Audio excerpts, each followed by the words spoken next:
Oh my god, that was awesome! As my spoiler-free video says, the much-anticipated first volume of the final season of Stranger Things has dropped for the US on 26th and for the UK on 27th of November. Episode 1, The Crawl. The year is 1987. Time, which is very important this season, has passed since the death of the 4 people, including Max Mayfield, that would have caused the opening of the gates. The military, led by Dr. K, believe that their efforts will be enough to hold back the villains. In this episode, we also learn that Mike's now older baby sister, among others, have been getting targeted by a man who they refer to as Mr. What's-It, a male version of a character in a book Holly has been reading.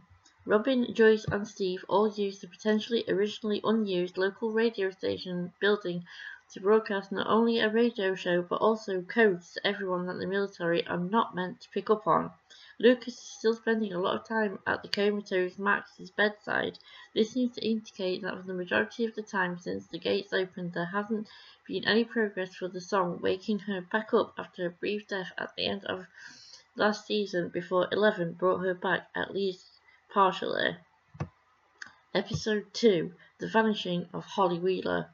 Moving on to the second episode, so as to left some plot points of the previous episode still a mystery for you to catch yourselves. Many people were right in that there was what turned to be a very brutal taking of Mike's younger sister as the events of The Crawl ended up going wrong, as you might have seen.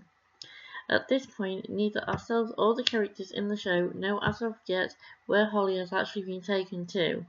Nancy does not tell the authorities she wasn't alone discovering her badly injured mum and dad at the house and that 11 had actually been there, teamed up with her, as 11 is being hunted for by Dr. K and the military.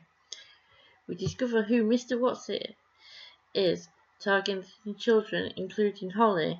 Some of you may have figured this out even if the characters seem to not be connecting why the Demogorgons would be the one coming to take the kids.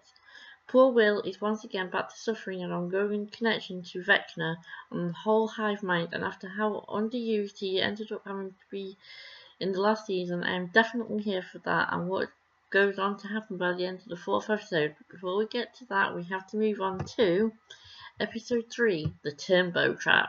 I'm totally going to understand if you had the same reaction to Derek Turnbow after seeing his behaviour in the first episode as I initially did, but I'm proud of the kids' turnaround with the help of Joyce and company in this episode, especially upon seeing that he wasn't as under threat by them as by that multi-toothed Demogorgon at the McCorkle family farm.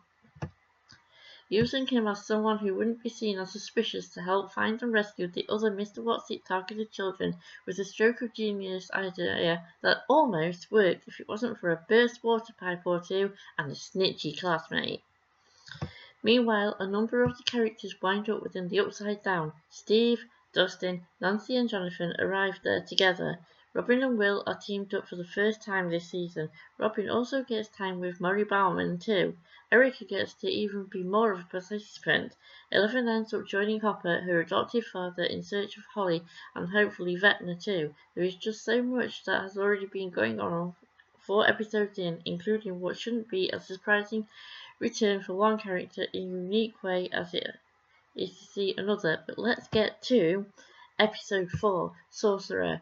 This episode's ending, which I'll get to, left me more speechless than just the fact that I watched it all on my own and didn't have anyone in person to share experience with. Just can't express enough how amazing I found all these episodes so far before we even get to 5, 6 and 7 on Christmas Eve and 8 on New Year's Eve. The first thing I'm going to unfortunately spoil is the actual surprising return of Carly, aka number 8 in this episode. After the backlash of her inclusion in one of the previous seasons, I personally am glad that she's back and hope this time her character isn't as misused as she had been back then.